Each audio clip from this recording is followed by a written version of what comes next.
رسول اللہ صلی اللہ علیہ وآلہ وسلم رمضان المبارک کے مہینے میں عام دنوں کے مقابلے میں زیادہ سے زیادہ عبادت میں وقت گزارا کرتے تھے۔ اس ویڈیو میں ہم جانتے ہیں کہ رسول اللہ صلی اللہ علیہ وآلہ وسلم روزے کے سب سے حسین موسم رمضان المبارک کو کس طرح سے گزارتے تھے، آپ کے معمولات کیا ہوتے تھے اور آپ نے روزوں کی خیر و برکت پانے کے لیے امت کو کیا ہدایات دیں۔ رسول اللہ صلی اللہ علیہ وآلہ وسلم کی زندگی ہمہ جہت اور ہمہ گیر ہے۔ نہ جانے کون کون سی ذمہ داریاں آپ صلی اللہ علیہ وآلہ وسلم پر تھیں، اور آپ بیک وقت کی ساری ذمہ داریاں اس طرح بحسن خوبی انجام دیتے تھے۔ ان سب میں سب سے اہم آپ کی عبادت و بندگی اور ذوق عبادت ہے۔ حضرت عائشہ رضی اللہ تعالیٰ عنہ روایت کرتی ہیں کہ رسول اللہ صلی اللہ علیہ وآلہ وسلم کی حالت یہ تھی کہ جب رمضان داخل ہوتا تو آپ صلی اللہ علیہ وآلہ وسلم کا رنگ بدل جاتا، نمازوں میں اضافہ ہو جاتا، دعاؤں میں خوب الحاج جاری کرتے، خوف و خشیت کا غلبہ ہوتا۔ حضور صلی اللہ علیہ وآلہ وسلم روزے کا آغاز سحری کھانے سے فرمایا کرتے تھے۔ رسول اللہ صلی اللہ علیہ وآلہ وسلم نے امت کو تلقین فرمائی کہ سحری ضرور کھایا کرو، خواہ وہ پانی کا ایک گھونٹ ہی کیوں نہ ہو۔ سحری کرنے میں تاخیر اور افطاری کرنے میں جلدی کرنا آپ صلی اللہ علیہ وآلہ وسلم کا زندگی بھر معمول رہا۔ سبحان اللہ۔ حضرت محمد مصطفیٰ صلی اللہ علیہ وآلہ وسلم نے ارشاد فرمایا، سحری سراپا برکت ہے، اسے ترک نہ کیا کرو۔ رسول اللہ صلی اللہ علیہ وآلہ وسلم نے یہ بھی فرمایا کہ سحری کرنے والے پر اللہ کی رحمتیں ہوتی ہیں۔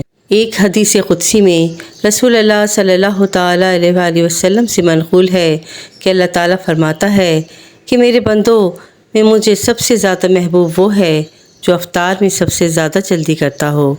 افطاری میں نبی پاک صلی اللہ علیہ وآلہ وسلم اکثر اوقات کھجوروں سے روزہ افطار فرمایا کرتے تھے۔ اگر وہ میسر نہ ہوتیں تو پانی سے افطار فرما لیتے تھے۔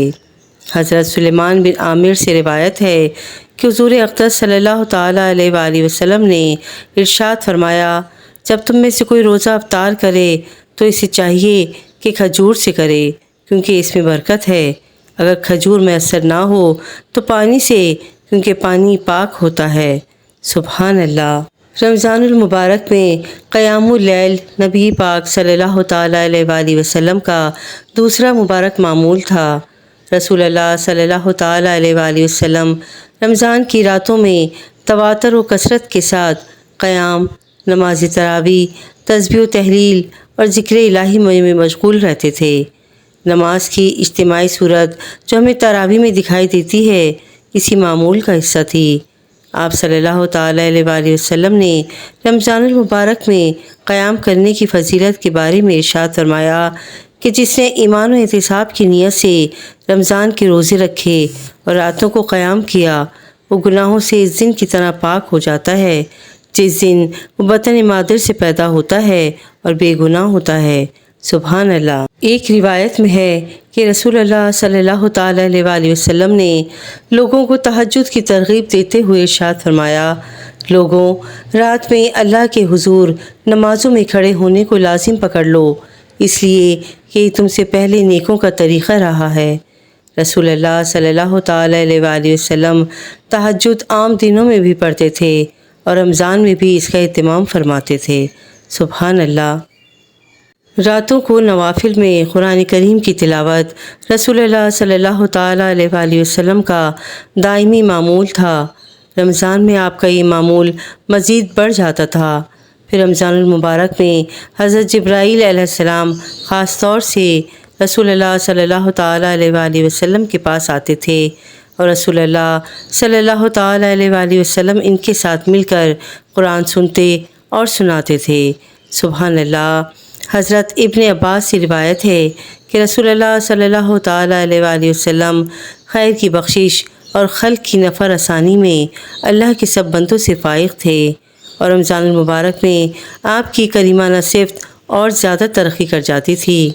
رمضان میں ہر رات جبرائیل امین آپ سے ملتے تھے اور رسول اللہ صلی اللہ علیہ وآلہ وسلم ان کو قرآن مجید سناتے تھے تو جب جبرائیل آپ صلی اللہ علیہ وآلہ وسلم سے ملتے تھے تو آپ صلی اللہ علیہ وآلہ وسلم کی اس کریمانہ نفع رسانی اور خیر کی بخشش میں اللہ کی بھیجی ہوئی ہواؤں سے بھی زیادہ تیزی آ جاتی اور زور پیدا ہوتا۔ سبحان اللہ۔ رمضان المبارک میں نیکیوں کا اجر بڑھ جاتا ہے، لہٰذا ذکر و تلاوت، دعا و تسبیح اور نماز کی کثرت و اہتمام کے ساتھ اپنی بساط بھر زیادہ سے زیادہ صدقہ و خیرات کا بھی اہتمام کرنا چاہیے۔ رسول اللہ صلی اللہ تعالیٰ علیہ وآلہ وسلم نے مختلف احادیث میں اس کی ترغیب دی ہے۔ رسول اللہ صلی اللہ تعالیٰ علیہ وآلہ وسلم کا پورا رمضان عبادت و ریاضت کے لیے وقف تھا، مگر رمضان کے آخری عشرے میں یہ اہتمام مزید بڑھ جاتا تھا۔ راتوں رات عبادت میں مشغول رہتے، گھر والوں کو بھی جگاتے اور نماز و عبادت میں مشغول ہونے کی ترغیب دیتے۔ سبحان اللہ۔ حدیث پاک میں وارد ہے کہ جب آخری عشرہ شروع ہوتا تو آپ راتوں کو عبادت سے آباد کرتے، اپنے گھر والوں کو عبادت کے لیے بیدار کرتے اور کمر کس لیتے۔ سبحان اللہ۔ سبحان اللہ۔ کیا ہی بات ہے رمضان المبارک کی۔ روزہ اور قرآن دونوں قیامت کے دن بندے کی سفارش کریں گے۔ روزہ کہے گا، اے رب، میں نے اس بندے کو کھانے اور خواہشات سے روکا ہے، لہٰذا تو اس کے بارے میں میری سفارش قبول فرما۔ اور قرآن کہے گا، میں نے اس بندے کو رات میں سونے سے روکا ہے، یعنی راتوں کو جاگ کر تراویح اور نفلوں میں قرآن پڑھتا تھا، لہٰذا اس کے بارے میں میری سفارش کو قبول فرما۔ اللہ کے رسول صلی اللہ تعالیٰ علیہ وآلہ وسلم نے فرمایا تو یہ دونوں ہی سفارش کریں گے۔ سبحان اللہ۔ تراویح رمضان کا بہت اہم اور مبارک عمل ہے۔ اس کی ادائیگی مغفرت کا ذریعہ اور باعث و اجر و ثواب ہے، اور اس سے غفلت بہت بڑی محرومی کا سبب ہے۔ تہجد کی نماز کے فضائل اور اس کا ثواب بہت زیادہ ہے، اور رمضان المبارک میں تہجد کی بہت زیادہ فضیلت ہے۔ تہجد میں نفس کی سرکشی کو دور کرنے میں بڑا اہم کردار ہوتا ہے۔ احادیث میں اس نماز کی بڑی تاکید وارد ہوئی ہے۔ خود اللہ رب العزت نے قرآن کریم میں سورہ مزمل کی ابتدائی آیات میں اس کی تاکید و ترغیب اور اہمیت کی فضیلت بیان کی ہے۔ تہجد کا فائدہ بتاتے ہوئے اللہ رب العزت نے فرمایا کہ بے شک رات کے وقت اٹھنا ہی ایسا عمل ہے جس سے نفس اچھی طرح کچلا جاتا ہے اور بات بھی بہتر طریقے پر کہی جاتی ہے، یعنی رات کو اٹھ کر تہجد کی نماز پڑھنے سے انسان کے لیے اپنی نفسانی خواہشات پر قابو پانا آسان ہو جاتا ہے، کیونکہ رات کے وقت چونکہ شور و غل نہیں ہوتا، اس لیے تلاوت اور دعا ٹھیک ٹھیک اور حضور قلب کے ساتھ ادا ہوتی ہے۔ دن کے وقت کے فائدے کم ہوتے ہیں، اس لیے ایک روایت میں ہے کہ رسول اللہ صلی اللہ تعالیٰ علیہ وآلہ وسلم نے لوگوں کو تہجد کی ترغیب دیتے ہوئے ارشاد فرمایا کہ لوگوں، رات میں اللہ کے حضور نمازوں میں کھڑے ہونے کو لازم پکڑ لو، اس لیے کہ یہ تم سے پہلے نیکوں کا طریقہ رہا ہے۔ رسول اللہ صلی اللہ تعالیٰ علیہ وآلہ وسلم نے تہجد رمضان میں بھی پڑھنے کا اہتمام فرمایا ہے۔ اللہ پاک ہم سب کو رمضان المبارک کے اس مبارک مہینے میں خوب عبادتیں کرنے کی توفیق عطا فرمائے، اور ہم سب کی دعاؤں کو اس مبارک مہینے کے صدقے قبول فرمائے۔ آمین، اللہم آمین۔ ویڈیو پسند آئی ہو تو پلیز میرے چینل کو لائک اینڈ سبسکرائب ضرور کیجیے گا، اور شیئر بھی ضرور کیجیے گا تاکہ کسی کا بھلا ہو جائے۔ کہتے ہیں کہ کر بھلا تو ہو بھلا۔ جزاک اللہ خیرا کثیرا۔